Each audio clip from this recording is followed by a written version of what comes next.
Hello students, कैसे हैं आप सब। स्वागत है फिर से एक बार आपके अपने एप्लीकेशन केसीएल ट्यूटोरियल में। और हम तैयारी कर रहे हैं GPAT drug inspector pharmacist exam के लिए, जो गवर्नमेंट वैकेंसीज आती है उसके लिए। तो इसी कड़ी में हम लोग आज बात करेंगे चैप्टर नंबर 17 की तरफ हम लोग बढ़ रहे हैं। और फार्मास्यूटिक्स पोर्शन खत्म हो चुका है। फार्मास्यूटिक्स का अगला टॉपिक चल रहा है फिजिकल फार्मेसी। और फिजिकल फार्मेसी में चैप्टर नंबर 17 में हम हीट एंड मास ट्रांसफर के बारे में बात करेंगे। इसको बात करने से पहले हम हीट फ्लो क्या होता है आपको जानते हैं कि किसी भी चीज को गर्म करिए तो गर्म करने पर एक स्थान से दूसरे स्थान पर जो गर्मी पहुंचती है उसी को हम हीट कहते हैं। आजकल ठंड का मौसम शुरू हो चुका है तो हीट ट्रांसफर उतना ही ज्यादा जरूरी लगता है, क्योंकि हम लोग घरों में हीटर वगैरह इस्तेमाल कर रहे हैं। तो हीटर वगैरह क्या करते हैं, वो गर्म ही करने के लिए, कमरे को गर्म करने के लिए इस्तेमाल होते हैं। कई प्रकार के हीटर्स आते हैं, कुछ हेलोजन लेड ट्यूब्स वाले आते हैं, क्वार्ट्ज वाले आते हैं, कुछ ब्लोवर आते हैं रेडिएशन पे हैं, कुछ ऑयल हीटर्स हैं, ठीक है, कन्वेंशन कंडक्शन पे है। तो कुल मिला के एक जनरल टॉपिक समझा देता हूं, फिर चैप्टर शुरू करता हूं कि 3 प्रकार से हीट ट्रांसफर हो सकता है। ठीक है, इस हीट को हम 3 तरीके से ट्रांसफर कर सकते हैं। सबसे पहला है कंडक्शन, सबसे सिंपल मेथड। दूसरा है कन्वेंशन, ये भी एक आराम सा अच्छा सा मेथड है। और तीसरा है रेडिएशन। ये 3 प्रकार से आपके पूरे के पूरे मेथड है कैसे हीट फ्लो होता है किसी कमरे में, किसी मीडियम में, किसी स्थान में, किसी वस्तु पे एक जगह से दूसरी जगह अगर हीट ट्रांसफर करना हो तो कैसे कर सकते हैं। That's it. तो अब देखिए मैं आपको समझाता हूं कैसे याद कर सकते हैं इसको। देखिए आपके मान लीजिए कि एक क्लासरूम है, ठीक है, मेरी एक क्लासरूम है, यहाँ पे मेरा बोर्ड लगा हुआ है, मैं यहाँ पे बैठ करके पढ़ा रहा हूं और यहाँ पे मेरे सारे बच्चे बैठे हुए हैं। रोल नंबर 1 से लेकर के रोल नंबर 50 तक के बच्चे यहाँ पे बैठे हुए। अब एक सिंपल सी बात है, मैं एक बुक अगर अपने इस बच्चे को देता हूं, 1 नंबर वाले बच्चे को, और बच्चे से कहता हूं कि बेटा इस 50 नंबर वाले जो बच्चा पीछे बैठा है इसको ये बुक पहुंचा दो। अब 3 तरीके से ये बुक पहुंचा सकता है। इस 3 तरीकों को आप समझने की कोशिश कीजिए।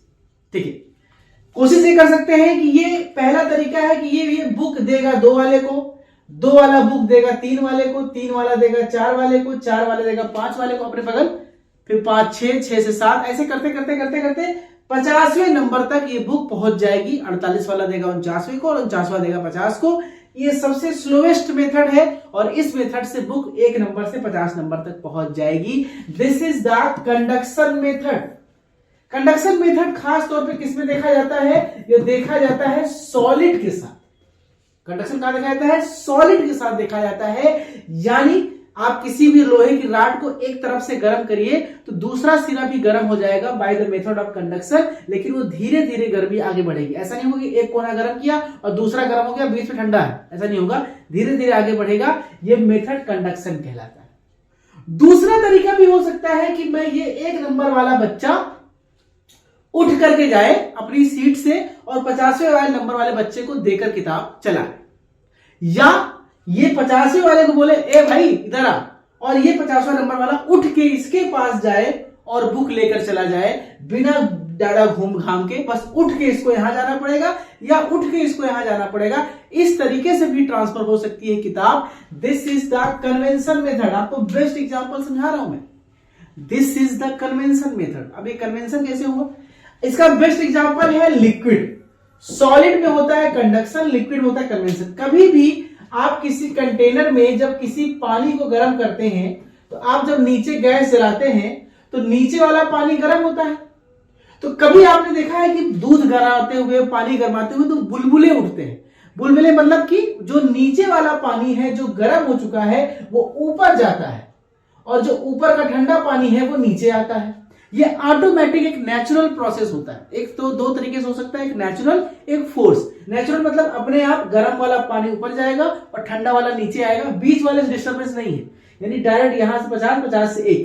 तो ये जो मूवमेंट हो रहा है ये कन्वेंशन है और धीरे धीरे धीरे धीरे सारा जो ठंडा पानी है वो गर्म हो जाएगा और पूरी तरह से हीट ट्रांसफर हो जाएगा। ये नेचुरल है। फोर्स में क्या हो सकता है, इसी में हम लगा दे कोई बेलना या कोई कलछुल और चलाते रहे तो ज्यादा तेजी से पानी मूवमेंट करेगा और जल्दी से ज्यादा गर्म होगा। तो समझ आएगी व्हाट इज द कन्वेंशन। और तीसरा है रेडिएशन मेथड। ये गैसेस में देखा जाता है। सॉलिड में कंडक्शन, लिक्विड में कन्वेंशन, गैसेस में रेडिएशन। इसका मेथड क्या है? ये 1 नंबर वाले बच्चे को हमने बुक दिया, हमने कहा जाओ यार 50 लोग क्या हो, ये अपनी सीट पे खड़ा हुआ, ओए उसको इशारा किया और किताब उठा के फेंक दिया और 50 नंबर वाले ने किताब को कैच कर लिया। तो कितना सिंपल तरीके से, बहुत जल्दी से, तेजी से ये किताब यहां से यहां पहुंच गई। ये रेडिएशन है। इसमें क्या होता है, गैसेस में जैसे ही हवा गर्म होती है, वो गर्म हवा तेजी से आपस में फैलने लगती है, या इलेक्ट्रोमैग्नेटिक वेव या रेडिएशन या वेवलेंथ जो है वो तेजी से फैलती है पूरे कमरे में, और हीट का ट्रांसफर होता है वो गैसेस, यानी सबसे तेज gas transfer, heat transfer radiation में, उससे धीरे कन्वेंशन में, और सबसे धीरे जो है कंडक्शन होता है। ये बेसिक मुद्दा था, मैंने आपको समझा दिया। अब हम चलते हैं अपने इस इंपॉर्टेंट नोट्स की तरफ, जो कि आपके एप्लीकेशन पे ऑलरेडी अपलोडेड है, और उस नोट्स को डिस्कस करने की बात हम लोग शुरू करते हैं। तो हीट एंड मास ट्रांसफर में हम उसका डेफिनेशन जान लेते हैं। डेफिनेशन कहता है कि हीट एक प्रकार की एनर्जी है। एनर्जी हमेशा जो है वो हाई रीजन से लो रीजन की तरफ मूवमेंट करती है, और अपने तरफ अपने आप मूवमेंट करने की इसी प्रोसेस को हम हीट ट्रांसफर कहते हैं। ये थर्मोडायनामिक्स लॉ को फॉलो करता है, और ये फिजिकल केमिकल ट्रांसफॉर्मेशन चेंज भी लाता है। जब मीडियम चेंज होता है तो चेंज होता है। इसकी स्टडी को, हीट ट्रांसफर प्रोसेस को हम लोग बेसिकली हीट ट्रांसफर प्रोसेस कहते हैं। अब मेथड ऑफ हीट ट्रांसफर बनता है 3 प्रकार से, कंडक्शन, कन्वेंशन, रेडिएशन। तीनों समझा दिया। अब नोट्स देख लेते हैं। कंडक्शन क्या कहता है कि energy transfer occurs by transmission of momentum of individual molecule without mixing. एक एक इंडिविजुअल मॉलिक्यूल का मूवमेंट है बच्चा, 1 2 2 से 3 4 से, ये डेफिनेशन याद करना, ट्रांसमिशन ऑफ मोमेंटम, ये वर्ड याद रखना, एग्जाम में पूछा जाता है कि in which type of heat transfer, transfer of momentum within molecules is seen, किसमें देखा जाता है? तो जरूर याद रखना कंडक्शन, क्योंकि ये डेफिनेशन से आपको क्वेश्चन पूछेगा। विदाउट मिक्सिंग एक्शन किसमें होता है? कंडक्शन में होता है, ये वर्ड याद रखिएगा। ये बेसिकली सॉलिड्स में देखा जाता है, कुछ फ्लूइड जो कि सॉलिड नेचर के होते हैं, सभी सॉलिड होते हैं, उसमें भी ये चीजें देखी जाती है। ठीक है। अब कंडक्शन में एक नियम आता है फूरियर्स लॉ, इसको समझिए। ठीक है, क्वेश्चन आपसे पूछेगा कि Fourier's law of heat transfer is applied for which heat transfer, conduction, convention, radiation. तो याद रखना है फूरियर्स का जो नियम है वो कंडक्शन के लिए प्रभावी है। अब ये कंडक्शन के लिए कैसे प्रभावी है? इनका मानना है, भैया कहानी समझिए, कि हमारे पास एक बच्चों एक मोटी सी कोई प्लेट है, कोई मेटल की, लोहे की, या कोई एक प्लेट है, मान लीजिए ये प्लेट है जिसकी मोटाई जो है करीब L है।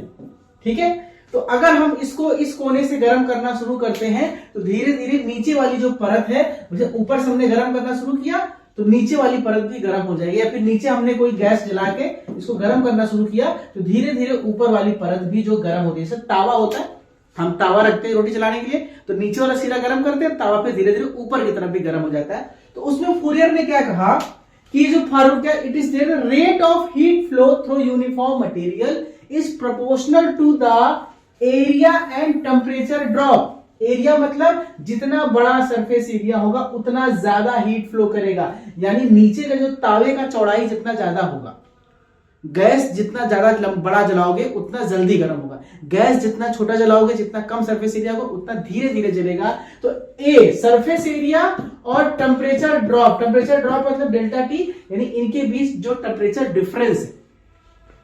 ठीक है, मान लीजिए कि यहाँ पे टेम्परेचर आपका 100 डिग्री है और ऊपर जो है 60 डिग्री है, तो डेल्टा टी कितना हो जाएगा? 40 डिग्री, 100 माइनस 60। तो जितना ज्यादा डिफरेंस होगा उतना जल्दी हीट ट्रांसफर होता है। ठीक है, तो ये कह रहा है कि एरिया और डेल्टा टी के डायरेक्टली प्रोपोर्शनल है और पाथ ऑफ फ्लो के इनवर्सली प्रोपोर्शनल है, यानी ये कह सकते हैं कि जो Q है वो डायरेक्टली प्रोपोर्शनल है A और डेल्टा T के, और इनवर्सली प्रोपोर्शनल है L, यानी मोटाई, जितना मोटा तावा होगा उतना देर में गर्म होगा। ठीक है, तो L जो है मोटाई है। बस ये सिंपल सा फूरियर का नियम है, इसको हम कह सकते हैं Q इक्वल टू K, जो K जो है वो एब्जॉर्प्टिविटी कांस्टेंट है, MA, ठीक है, A मतलब surface area delta T upon L, बस ये फॉर्मूले से, या डेल्टा टी को हम यहाँ पे T1 माइनस T2 भी कह सकते हैं। तो इस तरह के फॉर्मूला है, जहां पे थिकनेस क्या है, L क्या है, K coefficient of thermal conductivity है।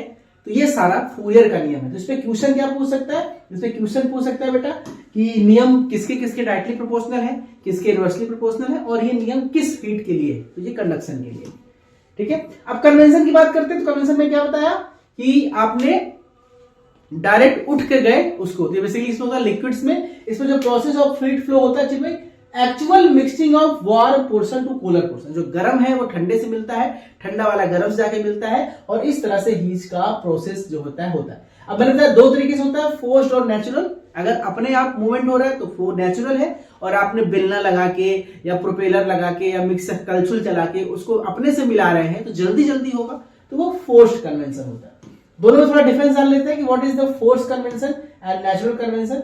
फोर्स्ड कन्वेंशन जो है वो ट्यूब इवेपोरेटर वगैरह की सहायता से होता है, और जो नेचुरल है वो नॉर्मल पैन इवेपोरेटर होता है, उसमें कुछ खास नहीं होता। इसमें heat transfer by actual mixing of fluid by use of stirrer, किसी स्टीरर, एजिटेटर या पंपिंग का इस्तेमाल करके हम इसको फ्लूइड मिक्स करते हैं, और यहाँ पे नॉर्मल अपने आप होता है, कुछ भी नहीं करना होता। The significant films are of great importance to determine the rate of heat transfer, और यहाँ पे बेसिकली जो डेंसिटी है चेंज होती है ड्यू टू टेम्परेचर डिफरेंस। तो इसके बेसिकली नॉर्मल में डेंसिटी चेंज होती है लिक्विड की, तो हम यहाँ पे डेंसिटी मेजर कर सकते हैं, यहाँ पे हीट ट्रांसफर का रेट अलग अलग मेथड से इस्तेमाल कर सकते हैं। अब लिक्विड ड्यूरिंग हीट ट्रांसफर दो प्रकार के लिक्विड होते हैं, एक हॉट लिक्विड, एक कोल्ड लिक्विड। भाई मिक्स हो रहा है, ऊपर वाला ठंडा है, नीचे वाला गर्म है, तो ऊपर मिक्स करेगा। तो जो हॉट लिक्विड होता है वो गर्म होकर वेपर में कन्वर्ट होता है, और जो कोल्ड लिक्विड है वो बॉयल होकर लिक्विड्स में कन्वर्ट होता है। ठीक है, इस तरह के हीट ट्रांसफर होते हैं। वहीं पे और अलग अलग प्रकार के हीट फ्लो है, जैसे कि parallel heat flow, counter current heat flow. Parallel heat flow आप जानते हैं कि सीधा नीचे से ऊपर तरफ जा रहा है। काउंटर करंट हीट फ्लो घूमता है, तो चारों तरफ मूवमेंट करता है। तो दो प्रकार के आपके कन्वेंशन में जो फ्लो होते हैं, पैरेलल और काउंटर। तो इस तरह से ये हो गया। वही पैरेलल का नाम क्या है, काउंटर का नाम क्या दिख रहा है। अब अगला क्या है, रेडिएशन। तो मैंने आपको बताया बेसिकली इसमें इलेक्ट्रिक मैग्नेटिक वेव्स होती हैं, कोई बल्ब होता है, कोई किरणें निकलती है, उनके माध्यम से रेडिएशन होता है। बेसिकली एयर वाले में होता है या गैसेस में होता है। ठीक है, इसे थर्मल रेडिएशन भी कहा जाता है। ठीक है, अब रेडिएशन के अलग अलग सोर्सेज हैं, बहुत सारे लैंप्स आते हैं। मैंने कहा आजकल हीटर चल रहा है, गर्मी का समय, ठंडी का समय है तो आप हीटर चला रहे हैं। जैसे आईआर लैंप करीब 1000 डिग्री सेल्सियस तक टेम्परेचर दे सकता है। सिरेमिक रॉड्स पैनल्स आते हैं, आपने देखा जो घर में रॉड वाला आप हीटर लगाते हैं, वो सिरेमिक रॉड पैनल्स हैं। या गैसेस के लिए ऑयल हीटर वगैरह भी आते हैं जो अलग अलग टेम्परेचर पे काम करते हैं। ठीक है, तो ये एप्लीकेशन कहाँ कहाँ पे इसका इस्तेमाल किया गया है। ठीक है, अब कुछ फंडामेंटल कॉन्सेप्ट देख लेते हैं। द थर्मल रेडिएशन जो है वो दो नियम को फॉलो करता है। थर्मल रेडिएशन जो है दो नियमों का पालन करता है। It travels in a straight line, एक सीधी रेखा में जाते हैं, हमेशा घूम के नहीं जाते हैं। और it may be reflected from the surface, और ये किसी भी कमरे के सरफेस से रिफ्लेक्ट भी होते हैं। अगर मान लीजिए हीट यहाँ से आ रहा है और रास्ते में हमारा एंगल पड़ गया तो ये घूम के वापस भी जाएगा। रेडिएशन देखते हैं, रिफ्लेक्शन होता है मुड़ करके। ये हो गया। एक आता है वर्ड ब्लैक बॉडी। ये ब्लैक बॉडी एक बड़ी खास बात है। देखिए ब्लैक बॉडी क्या होता है, इसका कॉन्सेप्ट समझ लीजिए। कोई भी मटेरियल को, मान लीजिए कोई रॉड है, जब आप देखते हैं ना कि कोई रॉड वगैरह है या कोई लोहे की धातु है या कोई मेटल का धातु है जिसको हम यूज करते हैं एज ए हीटर ठंडियों में, तो पहले तो वो कुछ टेम्परेचर को एब्जॉर्ब करता है, खूब टेम्परेचर को एब्जॉर्ब करता है, और फिर जब पूरा टेम्परेचर एब्जॉर्ब कर लेता है फिर वो टेम्परेचर को एमिट करना शुरू करता है।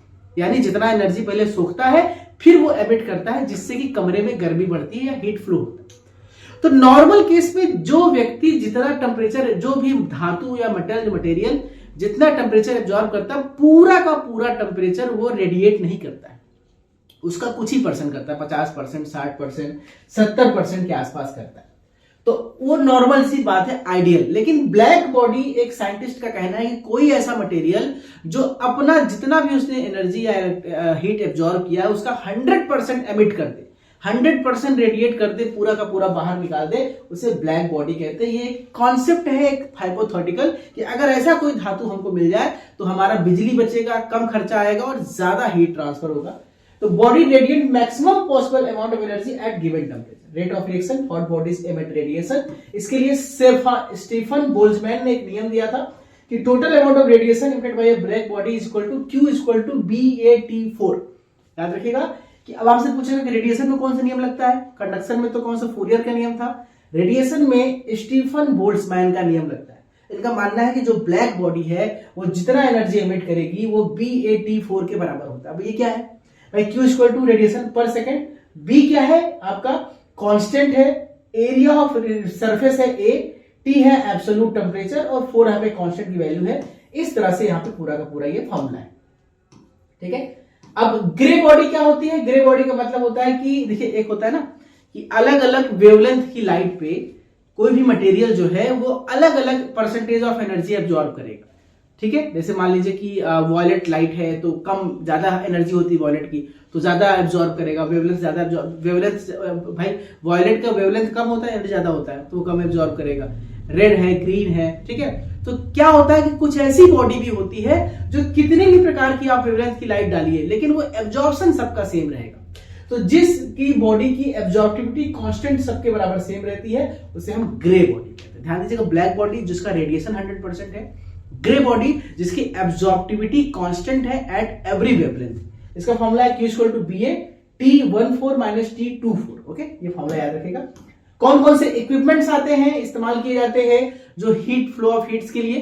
तो हीट एक्सचेंजर्स आते हैं, ट्यूबुलर हीटर्स आते हैं, हीटर्स आजकल इस्तेमाल कर रहे हैं हम लोग, मल्टी पास हीटर्स आते हैं, 2 पास फ्लोइंग हीटर, हेड हीटर्स आते हैं। बस नाम याद कर लीजिए बेटा, नाम एग्जाम में पूछ सकता है। हीट इंटरचेंजर्स आते हैं, baffles, double pipe heater, liquid to liquid interchangers, ये अलग अलग प्रकार के हीटर्स हैं जो मार्केट में आते हैं हीट फ्लो के। अब एक टॉपिक है इवेपोरेशन। इवेपोरेशन बहुत बड़ा टॉपिक नहीं है क्योंकि इससे मिलता जुलता है कि जैसे कोई लिक्विड हीट को एब्जॉर्ब करता है तो वो गैस। अगर आप चाहते हैं देखना पूरा वीडियो लेक्चर, इसके साथ साथ जीपैट स्टडी मटेरियल और एमसीक्यूज क्वेश्चन की प्रैक्टिस अपने जीपैट के लिए, तो डाउनलोड कीजिए हमारा एप्लीकेशन KCL ट्यूटोरियल अपने गूगल प्ले स्टोर से, और उसको ओपन करने के बाद आप जाइए स्टोर ऑप्शन में जहां पे आपको दिखेगा कोर्स टारगेट जीपैट 2024, और इसके साथ आप पाएंगे ढेर सारी video lectures, GPAT study material, MCQ questions और वीडियो से